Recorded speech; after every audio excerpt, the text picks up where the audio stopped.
बागेश्वर धाम की प्रसिद्ध सनातन पदयात्रा इस बार एक नए रंग में दिखाई दे रही है। मध्य प्रदेश के दमोह जिले से आने वाली बद्री विश्वकर्मा, जिन्हें लोग प्यार से बुंदेलखंड के खली या बद्री बाबा कहते हैं, इस पदयात्रा में अपनी अलौकिक शक्ति का प्रदर्शन करने जा रहे हैं। आपको जानकर हैरानी होगी कि बद्री बाबा अपने बालों से रथ खींचेंगे और वो भी पूरे 10 दिन तक। 180 किलोमीटर की यात्रा तक भक्ति और शक्ति के इस अद्भुत संगम को लेकर लोगों में जबरदस्त उत्साह है। बागेश्वर धाम की सनातन पदयात्रा अब देश भर में श्रद्धा का प्रतीक बन चुकी है। हर साल हजारों भक्त इस यात्रा में शामिल होकर बागेश्वर बालाजी के दरबार तक पहुंचते हैं, लेकिन इस बार यात्रा की चर्चा एक अलग कारण से है, क्योंकि इस यात्रा में शामिल होने जा रहे हैं बद्री बाबा, जो अपने लंबे बालों से रथ खींचने का संकल्प लेकर निकले हैं। बता दें कि दमोह जिले के बटियागढ़ निवासी बद्री विश्वकर्मा को लोग बुंदेलखंड का खली भी कहते हैं। उनके हैरत अंगेज स्टंट पूरे इलाके में मशहूर है। कई रियलिटी टीवी शो में भी उन्होंने अपनी ताकत दिखाई है। बालों से भारी वाहन या रथ खींचने उनके लिए कोई नई बात नहीं है।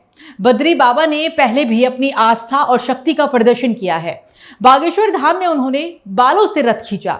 अयोध्या में श्री रामलला के प्राण प्रतिष्ठा समारोह में भी उन्होंने दमोह से अयोध्या तक रथ खींचकर यात्रा की, जो सबका ध्यान खींचने वाला कारनामा भी था।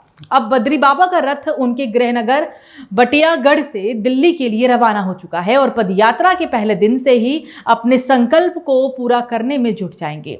विदाई के मौके पर बटियागढ़ में भारी संख्या में लोग इकट्ठे हुए। सभी ने उनके संकल्प की सफलता के लिए प्रार्थना और शुभकामनाएं भी दी।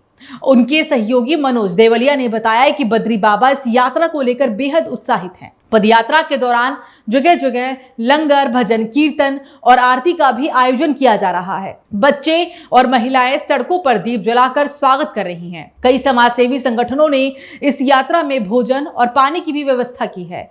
बद्री बाबा का कहना है कि वे इस यात्रा के जरिए एक संदेश देना चाहते हैं कि अगर इंसान भगवान के नाम से जुड़ जाए तो असंभव कुछ नहीं। उनका लक्ष्य है सनातन धर्म की भक्ति भावना दिल्ली तक पहुंचे और लोगों में धर्म के प्रति जागृति आए।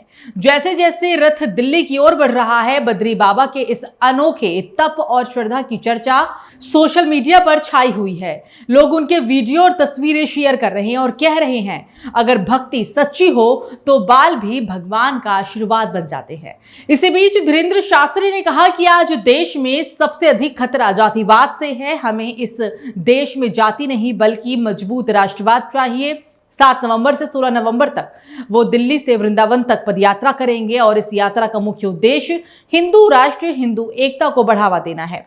साथ ही इसका उद्देश्य यमुना नदी को स्वच्छ करना और लोगों को जागरूक करना भी है। हिंदू राष्ट्र की आवश्यकता पर उन्होंने अपने विचार भी साझा किए। हालांकि राजनीति से जुड़े किसी भी सवाल पर उन्होंने यहाँ कोई भी टिप्पणी नहीं दी और साफ तौर पर इनकार भी कर दिया।